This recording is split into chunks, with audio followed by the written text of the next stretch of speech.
I'm Dejvid Vilkok. I've been writing articles online about UFOs and forbidden science since 1996, after I was fortunate enough to hear firsthand testimony that we are not alone in 1993. I have also been writing my dreams down every morning since September 1992. Although most people don't think their dreams have any value, the last 18 years have proven to me that we all have a higher self guiding and directing our lives and ensuring that we meet up with whatever we create.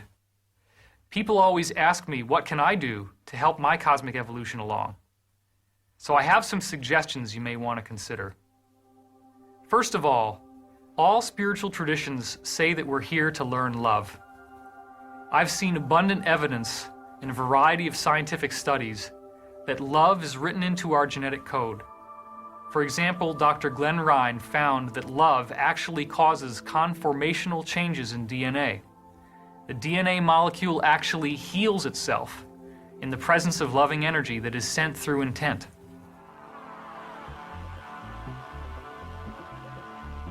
Another key point is service to others. One of the philosophical texts that I've used extensively in my work is called the Law of One series, 5 books that emerged in the early 1980s.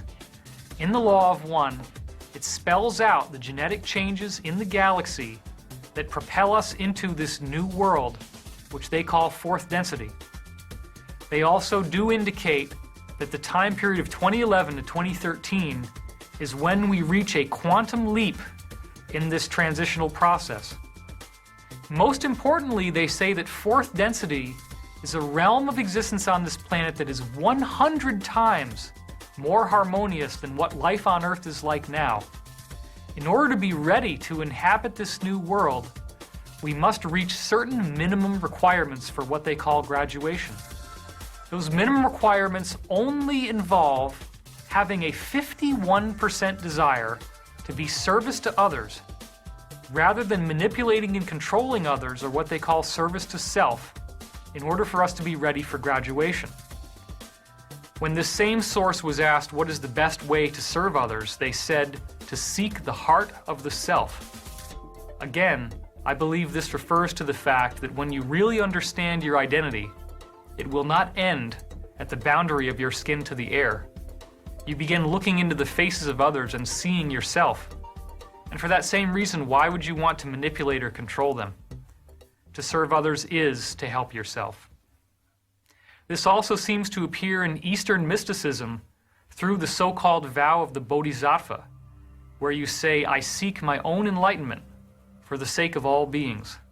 There's clear and undeniable evidence that this Bodhisattva vow allows you to resonate an energy field that actually changes how other people think and feel, such as the so-called Maharishi effect, where a group of 7,000 people in meditation actually exerted an effect on terrorism around the world to such a degree that there was a 72% reduction in the amount of terrorist activity that took place during the time that this group was meditating.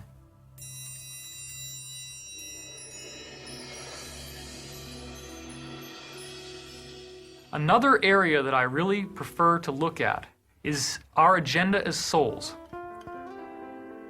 If you study the works of Dr. Michael Newton, such as in his books Destiny of Souls and Journey of Souls, he reports a process where he used hypnosis to regress people to the periods between their lives. Not just a past life regression, but an in-between life regression.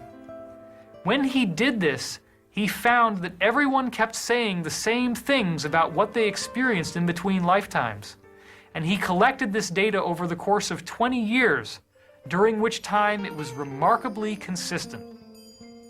I was astonished when I recently read Destiny and Journey of Souls and found out that the words that were given in these books fit with this Law of One philosophical material from the early 1980s so well that it seemed as if both of them were talking about the exact same cosmology, as if everyone on the other side of the veil knows that these things are true.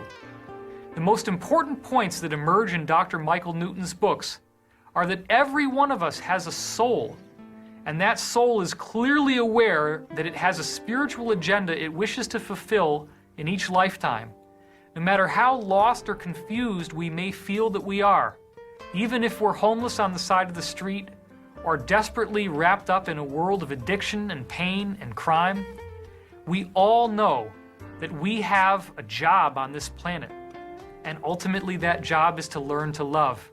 And if we don't get it in one lifetime, we'll keep coming back over and over again. It seems that once we've done this enough times and we really get the point about loving others, that we go through graduation. This is what the 2012 prophecies are really about. The planet itself moves through an energetic transformation where if you're ready, you don't ever need to reincarnate again in this human body, but you move into a new world. Dr. Michael Newton's books explain that everyone's soul energy must learn to balance itself within the physical body. The energies of the physical body have their own biases, creating an egoic mind. That mind is based on the experiences, the traumas, and the expectations that you've built up throughout one lifetime. You also have a mind within your soul that is working behind the scenes to transmute your ego mind and raise it to a much higher level of evolution. Your soul's mind works its magic and will ultimately integrate and transform your personality in order for you to reach enlightenment.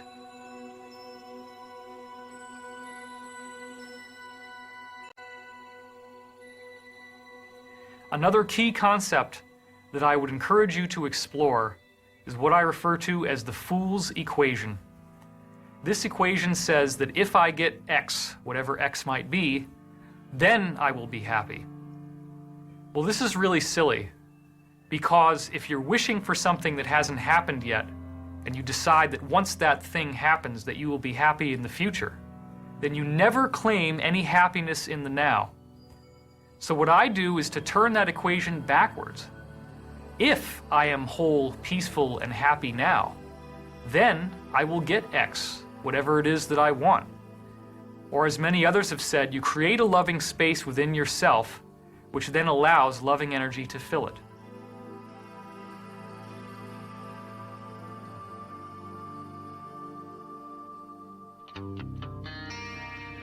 Another very interesting clue that can help us evolve spiritually at a rapid speed can be found in the archetype within the tarot cards called the Lovers. These archetypes, according to the Law of One, actually represent patterns within the mind of the galaxy. The galaxy itself has set up these 22 patterns of thought that we are meant to evolve through as we become enlightened. The archetype known as the Lovers features on the tarot card a woman, a man, and then over them an angelic being. The deeper meaning behind this card is of a choice that we make within ourselves as to how we will approach our higher self.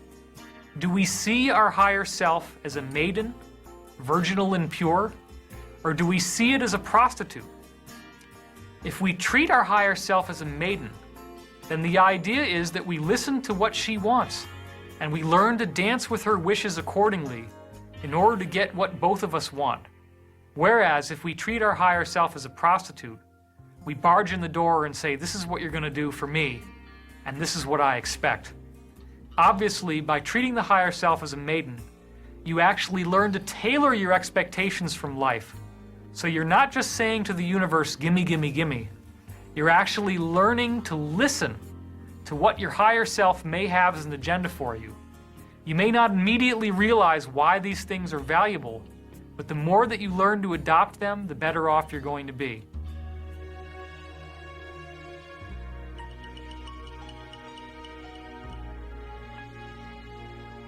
Another very important concept that really helps you prepare for this shift that we're now moving through is what I refer to as the original wound.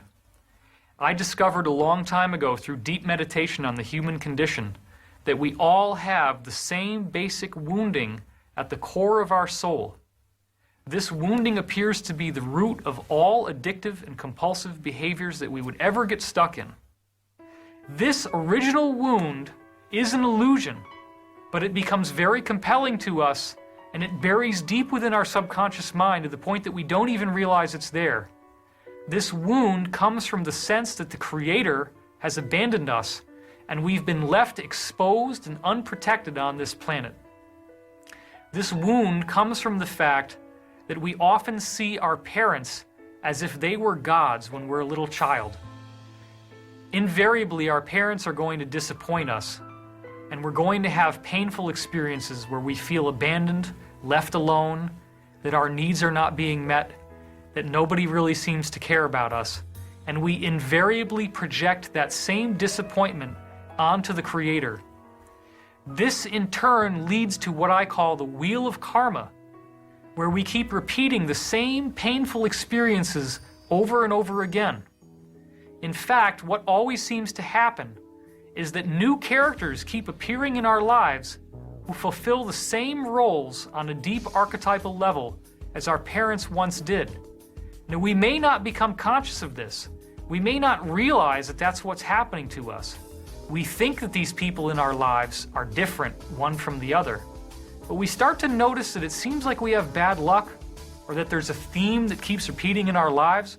Why is it that I always end up here in this same spot, and the same things keep happening over and over again? Isn't it ever going to change? Well, believe it or not, in my estimation, the universe is here to teach us love and forgiveness. And there's a very essential statement made within the Law of One series where it says, in forgiveness lies the stoppage of the wheel of karma. The wheel of karma represents this rotating series of experiences that we keep going through, where over and over again we meet with the result of what we've created. But it's only once we learn forgiveness that the wheel actually stops rotating when it reaches the top, and we don't have to keep collapsing into the dark night of the soul, as it's called, over and over again.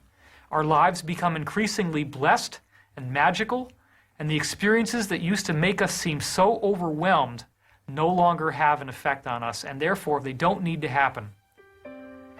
It's also extremely important to recognize that you have a higher self and to learn many of the practical tools that are available to you that will allow you to access that higher self. One of the basic beginner ways to access the higher self is to use various forms of divination, such as tarot cards. These types of divination work because as you hold the cards or whatever they are in your hand, you actually put an imprint within them from what I call the source field, this blueprint of information that's written into our DNA and is written throughout the consciousness of the universe. You now have encoded that card or that object with a particular message.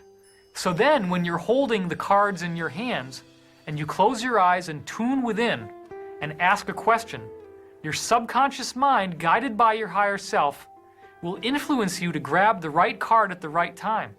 You then look up the meaning of the card in the book, and sure enough, the message is going to be a direct answer to your question. As long as you don't overindulge in this and only use it when you need the information and you feel it's important, you can actually get very valuable messages from that.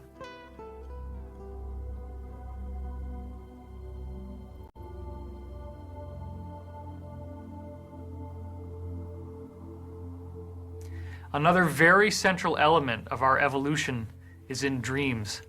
This is why every time I do a weekend workshop, I have an entire section devoted to sharing dreams from the audience and interpreting what they say in terms of symbolism.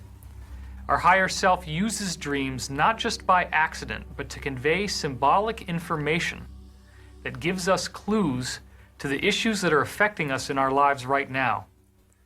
The big secret of dreams is that the entire environment is a reflection of yourself. That means every character, every object, every event represents some aspect of your own being in symbolism. Many people have had dreams where there is doom or apocalyptic events on the earth, and they mistakenly believe these dreams are prophecies that say that the earth is about to be destroyed. But remember, the dream is not of the world. It's only of your world, within your own mind and your own psyche. Therefore, when you see someone having these apocalyptic dreams, don't be dragged into the idea that this means something like that is going to happen to the world. Especially if these dreams are happening to you, you can reframe them to understand that what you are witnessing is a prophecy of the inevitable death of your ego. This is a part of your mind that has been clinging to this reductionist, scientific, skeptical belief that you're all alone in the universe and that once you die, that's it, and there's nothing more to who you are. It is only once the soul comes in and transforms this egoic mind, such as through the bounty of information that I'm sharing with you and that many other sources do as well, that you then experience a true awakening. You can let go of that part of yourself that doesn't want to forgive. You can let go of that part of yourself that criticizes others and that feels the need to protect the body and its own interests above all else. You can recognize that by helping others, you are helping yourself. And this is very key.